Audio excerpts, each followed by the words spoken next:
नमस्कार दोस्तों, आपका स्वागत है हमारे इस चैनल में एडवोकेट कृष्ण कुमार त्रिपाठी। दोस्तों, आज का हमारा वीडियो डिस्चार्ज के ऊपर है। डिस्चार्ज जिसको हिंदी में कहते हैं उन्मोचन।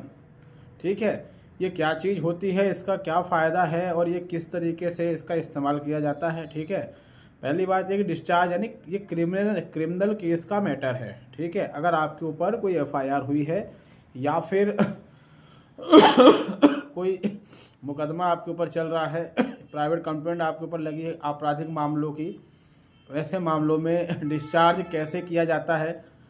एक तरीके से हम कह सकते हैं डिस्चार्ज का मतलब आपको बरी कर दिया। समझने के लिए मतलब आपके ऊपर कोई मुकदमा चल रहा है और उस मुकदमे में आपका नाम है और आप खामखा परेशान हो रहे हैं। आपका ये कहना है कि मैंने कुछ किया ही नहीं है, इस मुकदमे में भले मेरा नाम है लेकिन मेरे नाम को हटाया जाए क्योंकि मैं आरोपी नहीं हूँ, मैं बेकसूर हूँ। तो परिणाम ये होता है कि अगर आप कोर्ट के सामने ऐसे तथ्य रख देते हैं, ऐसे एविडेंस रख देते हैं जिससे कोर्ट को लगता है कि हाँ ये व्यक्ति बेकसूर हो सकता है या बेकसूर है, तो कोर्ट उस मुकदमे से आपका नाम हटा देती है। इसी को डिस्चार्ज कहते हैं या उन्मोचन कहते हैं। आपका नाम हटते ही आप हमेशा के लिए उस मुकदमे से मुक्त हो जाते हैं। ठीक है, इसी को डिस्चार्ज कहते हैं। फॉर एग्जांपल, कोई क्रिमिनल केस आपके ऊपर लगा, उसमें 8 से 10 लोग आरोपी हैं, उसमें से एक आप भी हैं। अब आपके पास एविडेंस है इस चीज़ के कि आप उस आपराधिक मामले में कहीं से कहीं तक शामिल ही नहीं थे, भले पुलिस ने आपको आरोपी बनाया है और आप जो हैं कोर्ट के पास जाते हैं और कोर्ट से कहते हैं कि मेरा इस मामले में दूर दूर तक कोई लेना देना नहीं है, और डिस्चार्ज की एप्लीकेशन आप लगा देते हैं। डिस्चार्ज की एप्लीकेशन लगाने के बाद जो है आप जो है अपने मामले से संबंधित सबूत कोर्ट को पेश करते हैं। कोर्ट को अगर लगता है कि व्यक्ति बेकसूर है तो कोर्ट आपको बरी कर देती है, या कहने का मतलब है आपका नाम मुकदमे से हटा देती है और इस तरीके से आप हमेशा के लिए उस मुकदमे से मुक्त हो जाते हैं। इसको डिस्चार्ज कहते हैं। ठीक, जनरली डिस्चार्ज एप्लीकेशन जो हमारा सजेशन है वो ये कि वो चार्जशीट फाइल होने के बाद ही लगाना चाहिए। ठीक है, अगर चार्जशीट फाइल हो गई है तो उसके बाद ही डिस्चार्ज एप्लीकेशन लगानी चाहिए। और अगर आप नीचे की कोर्ट से बरी नहीं होते हैं तो फिर आपको उसी एप्लीकेशन को ऊपर की कोर्ट में, session court, high court, supreme court, जहाँ तक भी आप जा सकते हैं आपको जाना चाहिए। अगर आप सच में निर्दोष होंगे तो इसका फ़ायदा आपको मिलेगा। अभी जो नए नियम आए हैं, भारतीय नागरिक सुरक्षा संहिता, पहले CRPC था, अब भारतीय नागरिक सुरक्षा संहिता आ गया है। इसमें और जो CRPC था उसमें डिस्चार्ज के मामलों में परिवर्तन हुए हैं और ये परिवर्तन जो है काबिल तारीफ़ है। ये एक अच्छे परिवर्तन है, मेरा ऐसा मानना है। पहली बात तो ये है कि डिस्चार्ज किन किन मामलों में कैसे कैसे होता है, हम पहले इसको देख लेते हैं। अगर सेशन कोर्ट में आपका मामला चल रहा है, ठीक है, तो उसमें आप जो डिस्चार्ज एप्लीकेशन लगाएंगे वो सेक्शन 250 के तहत लगाएंगे, 250। ठीक है, गंभीर मामले, उम्र कैद वाले मामले और 7 साल से अधिक की सज़ा वाले मामले, ये सारे मामले सेशन कोर्ट में चलते हैं। इनको सेशन ट्रायल कहा जाता है। ठीक है, ऐसे मामले जो काफ़ी गंभीर होते हैं, जैसे आपने सुना होगा फांसी की सज़ा हुई, तो फांसी की सज़ा कभी भी कोई सिविल जज नहीं दे सकता। फांसी की सज़ा हमेशा सेशन जज ही देता है। ठीक है, आपके रेप के मामले हो गए, मर्डर के मामले हो गए, बड़ी बड़ी लूट, डकैती, आतंकवाद, ठीक है, ऐसे मामले हो गए, अटेम्प्ट टू मर्डर के मामले हो गए, ये सारे मामले जो हैं ये सेशन कोर्ट में चलते हैं। इनको सेशन ट्रायल कहा जाता है। कुछ मामले ऐसे भी हैं जिनमें सज़ा कम है लेकिन उसके बाद भी वो सेशन कोर्ट में चलते हैं। ऐसे मामले भी हैं जिसमें 1-2 साल की सज़ा है, मगर वो सेशन कोर्ट में चलते हैं। ये कुछ एक्सेप्शनल केस हैं, एक्सेप्शनल केस हर जगह होते हैं। तो कुछ ऐसे मामले भी हैं जिनमें सज़ाएँ कम हैं, मगर वो उनका सेशन ट्रायल होता है, ठीक है, उनका मजिस्ट्रेट ट्रायल नहीं होता है। तो सेशन कोर्ट में अगर आपके ऊपर कोई एफआईआर हुई है और उसका ट्रायल चल रहा है, तो उसमें आपको डिस्चार्ज एप्लीकेशन लगानी है।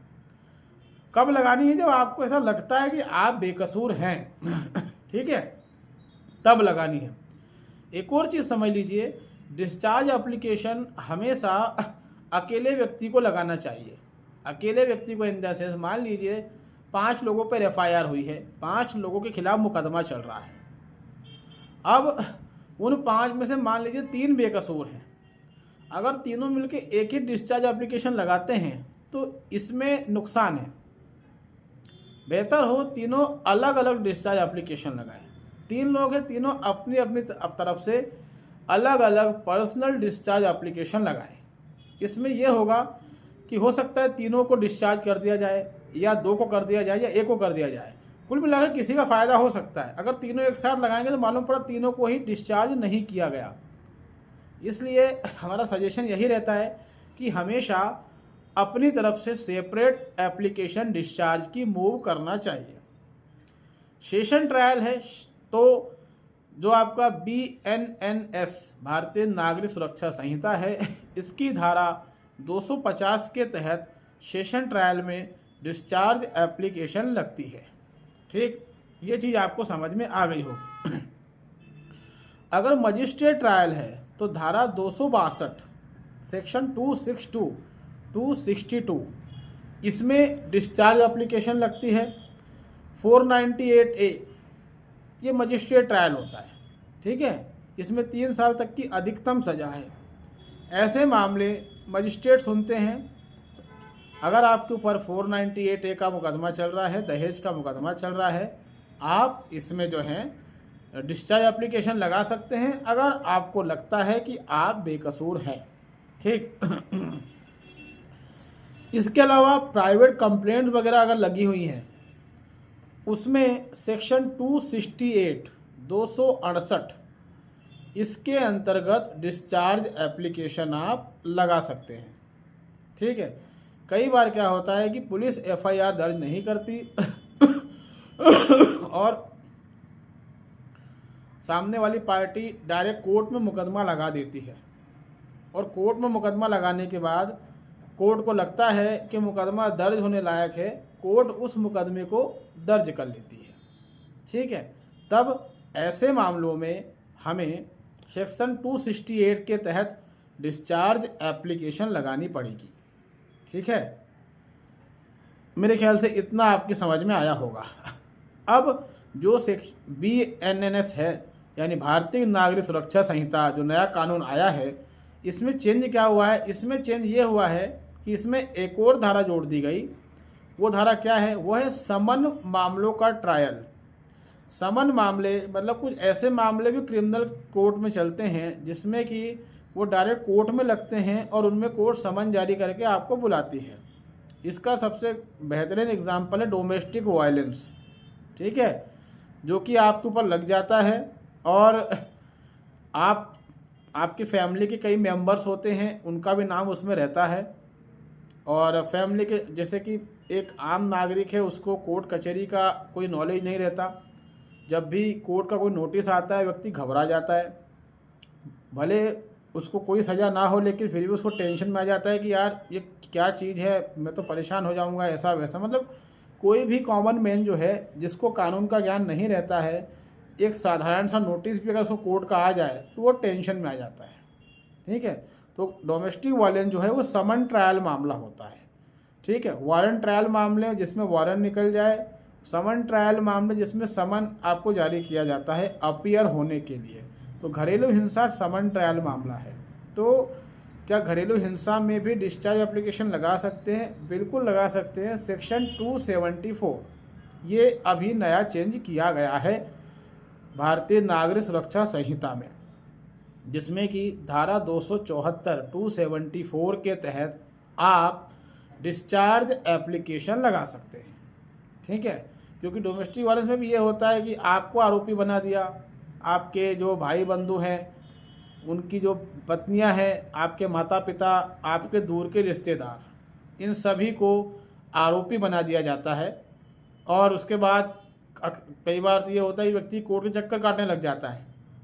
ठीक है, तो अगर डोमेस्टिक वायलेंस का मुकदमा लगा है और कई लोगों का नाम है, तो उसमें सेक्शन 274 की सहायता से डिस्चार्ज एप्लीकेशन आप लगा सकते हैं। डिस्चार्ज एप्लीकेशन की विषय वस्तु क्या हो सकती है, मतलब कि उसमें फैक्ट क्या हो सकते हैं। तो देखिए, अगर आपके ऊपर किसी भी तरह का आरोप है और आप डिस्चार्ज लगा रहे हैं, तो उस आरोप, जो भी आरोप आपके ऊपर है, आपको उसका खंडन करना पड़ेगा, मतलब उसको डिनाई करना पड़ेगा।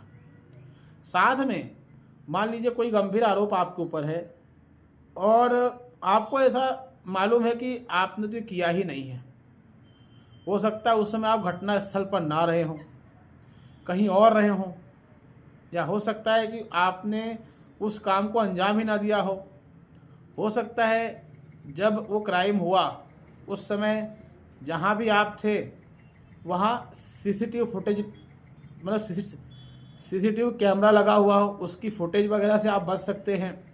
ये भी हो सकता है कि क्राइम आपके सामने हुआ लेकिन आपका उसमें इन्वॉल्वमेंट नहीं था, आप उसमें शामिल नहीं थे, इससे संबंधित सीसीटीवी फुटेज आपके पास हो। मतलब कि ऐसे बहुत सारे कारण जो हमें ये बताते हैं कि क्राइम हुआ होगा लेकिन मेरा इससे कोई संबंध नहीं है। हो सकता है आप दूसरे शहर में हो, ये भी हो सकता है। तो कुछ भी कारण हो सकते हैं जिससे कि आपका कोई लेना देना नहीं था। तो कई बार किस्मत अच्छी रहती है तो नीचे की कोर्ट से व्यक्ति डिस्चार्ज हो जाता है और वहीं पर उसको जीवन दान मिल जाता है एक तरीके से, और कह सकते हैं कि एक तरीके से वो बरी हो जाता है। ठीक है, डिस्चार्ज को हिंदी में उन्मोचन कहा जाता है, आपको उन्मुक्त कर दिया जाता है उस मामले से। ठीक है, डिस्चार्ज एप्लीकेशन जब भी हम लगाते हैं हमें उसमें सारे फैक्ट क्लियरली लिखने पड़ते हैं एविडेंस के साथ। जनरली होता ये है कि कई बार घटनाएं घटती हैं तो जो हम पे आरोप होता है, मालूम पड़ता है कि घटना के समय हम लोग जो हैं उस शहर में थे ही नहीं, हम आउट ऑफ स्टेशन थे, उसके बाद भी हमारा नाम उसमें लिखवा दिया जाता है। या फिर हम उस शहर में रहते ही नहीं हैं, हम कहीं और रहते हैं, उसके बाद भी हमारा नाम उसमें लिखवा दिया जाता है। ये सिर्फ पारिवारिक मामलों में ही नहीं होता, दूसरे मामलों में भी होता है। तब आपको कोर्ट के सामने इस चीज़ को साबित करना है कि आप वहाँ रहते ही नहीं हैं, आप कहीं और रहते हैं और घटना के समय आप वहाँ थे ही नहीं। इस तरीके से अगर कोर्ट सेटिस्फाई होती है तो डिस्चार्ज आपको कर देती है।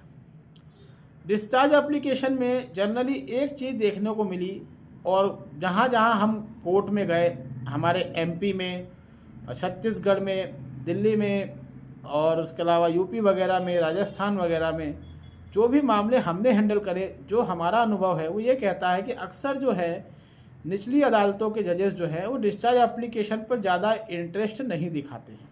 ठीक है, और बड़ा सड़ा हुआ जजमेंट लिखते हैं, हम सारे एविडेंस दे देते हैं, उसके बाद जज एक सड़ा हुआ लाइन लिख के हमारी एप्लीकेशन को खारिज करते हैं। उनकी लाइन ये रहती है जजमेंट में कि एप्लीकेंट ने डिस्चार्ज एप्लीकेशन लगाई, उसमें आर्गुमेंट सुने गए, बहस सुनी गई, किंतु एप्लीकेंट ने जो भी एविडेंस दिए हैं खुद के बेगुनाह होने के, ये सब जो है साक्ष्य का विषय है। It's a matter of evidence, subject of evidence. इसलिए वर्तमान परिस्थिति को देखते हुए एप्लीकेंट को डिस्चार्ज नहीं कर सकते। इस तरीके से जो जजेस हैं वो जजमेंट लिखते हैं।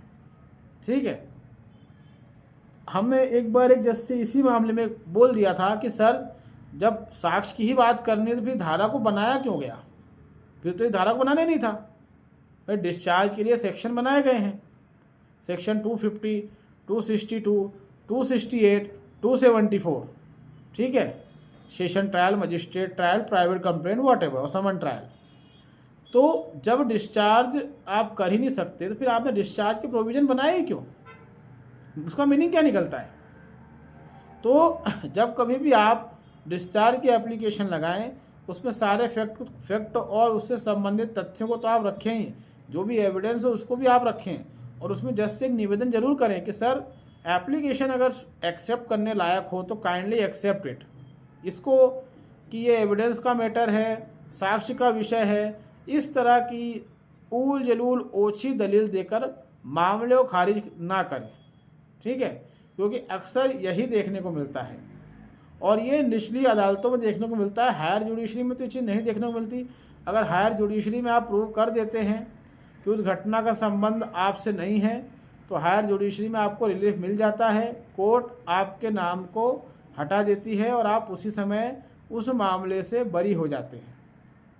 ठीक है, तो इसी को कहते हैं डिस्चार्ज, जहाँ पर ज़्यादा कुछ मशक्क़त किए बिना ही हमें कोर्ट से मुक्ति मिल जाती है, कोर्ट के मामलों से।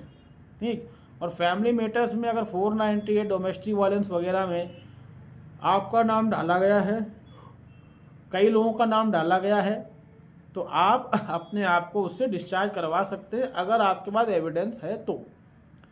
इसके अलावा अगर कोई बुजुर्ग है, उसको गंभीर बीमारी है तो, और मामला ज़्यादा गंभीर नहीं है, तो उस बुजुर्ग को बड़ी आसानी से डिस्चार्ज एप्लीकेशन का लाभ मिल जाता है। और डिस्चार्ज एप्लीकेशन के बाद अगर आपको लगता है कि आपके मान सम्मान को ठेस पहुंची है तो आप जो है जिसने भी आपके ऊपर मुकदमा लगाया था उसके ऊपर मानहानि का दावा कर सकते हैं। तो मेरे ख्याल से ये चीज़ आपको समझ में आई होगी। डिस्चार्ज पूरी तरीके से क्रिमिनल मामलों का विषय है, इसका सिविल मामलों से कोई संबंध नहीं है। ठीक है, इस बात को अच्छे समझ लीजिए कि मालूम पड़ा कल को कोई फालतू क्वेश्चन करे। ठीक है, डिस्चार्ज जो है पूरी तरीके से क्रिमिनल मामलों का संबंध है, सिविल मामलों का नहीं। एक बार एक जनाब ने हमसे पूछा था कि सर क्या 125 के केस में डिस्चार्ज लगा सकते हैं? तो भाई मेरा ये निवेदन है कि ऐसे बेसिर पैर के सवाल ना किया करें। ये सवाल मतलब इस तरह के सवाल आपके बुद्धि और विवेक पर प्रश्न चिन्ह लगा देते हैं। ठीक है, अरे जनाब डिस्चार्ज जो होता है वो ऐसे मामलों में लगता है जहां पर आप पर कोई एफआईआर हुई हो या गंभीर आरोप हो। 125 जो है वो क्वासी क्रिमिनल मामले में आता है, मतलब उसको आधा क्रिमिनल आधा सिविल माना जाता है। उसमें ऐसा कुछ नहीं होता कि जिसमें आप पे गंभीर आरोप है या और कुछ भी है। ये जरूर उसमें रहता है कि वाइफ जो है उसका मोटिव आपसे मेंटेनेंस लेना होता है, और 125 सिर्फ हस्बैंड पे ही लगता है, उसके पूरे खानदान पे नहीं लगता, क्योंकि वो कोई डिस्चार्ज की एप्लीकेशन लगा, उससे डिस्चार्ज का कोई संबंध नहीं है। ठीक है, तो 125 एक अलग चीज़ है, भरण पोषण है। अगर उससे बचना भी है तो हमें उसमें ये साबित करना पड़ता है कि वाइफ की गलती है, या तो वाइफ कैरेक्टरलेस है, या वाइफ बिना कारण ही हमसे अलग रह रही है। ठीक है, तो ऐसे मामलों में डिस्चार्ज एप्लीकेशन का कोई रोल नहीं होता है। ठीक है, इस बात को ध्यान रखिएगा। हाँ, घरेलू हिंसा में डिस्चार्ज लगता है, क्योंकि डोमेस्टिक वायलेंस में आपके और आपके परिवार के ऊपर मार पिटाई करने का आरोप रहता है, तो वहाँ पर डिस्चार्ज एप्लीकेशन लगती है। अगर डोमेस्टिक वायलेंस में आपके अलावा बाकी लोगों को आरोपी बनाया गया है तो सबकी तरफ से डिस्चार्ज एप्लीकेशन लगाइए। ठीक है, आप अगर पति हैं आप भी लगा सकते हैं डिस्चार्ज एप्लीकेशन, लेकिन आपके पास सबूत पुख्ता होना चाहिए और आपके पहले जो है आपकी फैमिली के कुछ लोग बरी हो गए हों, ज़्यादा अच्छा है। ठीक है, मेरे ख्याल से ये वीडियो आपको समझ में आया होगा हम क्या बताना चाह रहे हैं। तो डिस्चार्ज एप्लीकेशन का इस्तेमाल अवश्य करें। अगर कहीं पर भी आपको ऐसा लगता है कि आप बेगुनाह हैं, आपका इस मामले से कोई लेना देना नहीं है, आपको बिना मतलब में फंसाया गया है। तो उम्मीद है दोस्तों हमारा ये वीडियो आपको पसंद आया होगा। अगर आप हमारे चैनल में नए हैं तो इसको लाइक करें, इसको सब्सक्राइब करें, इसको शेयर करें दोस्तों। तब तक के लिए धन्यवाद, नमस्कार।